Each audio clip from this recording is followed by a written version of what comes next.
Hi guys, Rachel Podolsky here to talk to you today a little bit more about moving. We're having a little discussion, as you know, about moving an older parent, maybe a family member, into a new place. And I thought, since I have been helping my dad move, that I would take a couple minutes to ask him some questions about how he felt about all of this. And I hope that it will be helpful to you if you're in a similar situation. So, this is my dad, John, Hello. and he is, how old are you?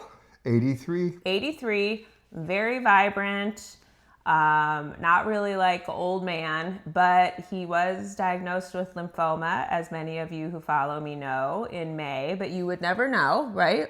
You'd never know. Okay. No side effects. Lucky boy. Yes, so he's lucky. We're all happy and glad he's doing well. However, as I'm sure a lot of you are in the same position, have realized as your parents age, it's harder for them to take care of the house. There's too much maintenance. It's too big. They're only using 2 or 3 rooms, landscaping, all the things. It just gets to be too much. And that is when you call your real estate agent, right? That's the good thing to do. Or your children say something to you, which is the case in our case. That's a better thing to do. So how did you feel when we came to you and said, we thought you should move? I was very resistant to the idea, and we talked about it many times. I vacillated back and forth.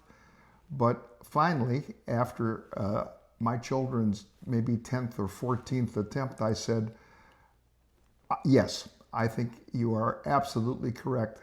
It's a very anxious type of thing when you've lived in your home for a long time. And there are memories usually, if you don't have a spouse, and a lot of things.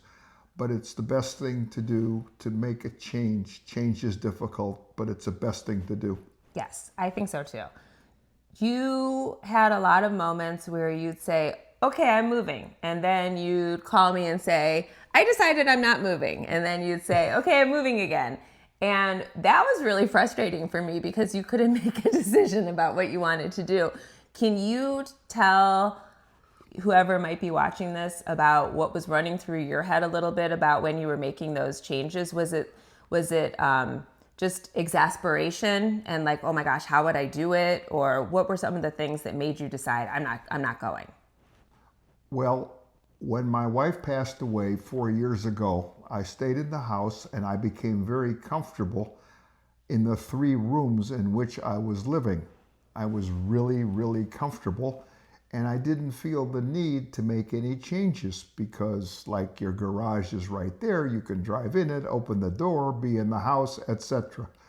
Also, the thought of not just leaving, but what are you going to do with the furniture? How are you going to get rid of all this excess things that I don't use but that have accumulated all the years is overwhelming.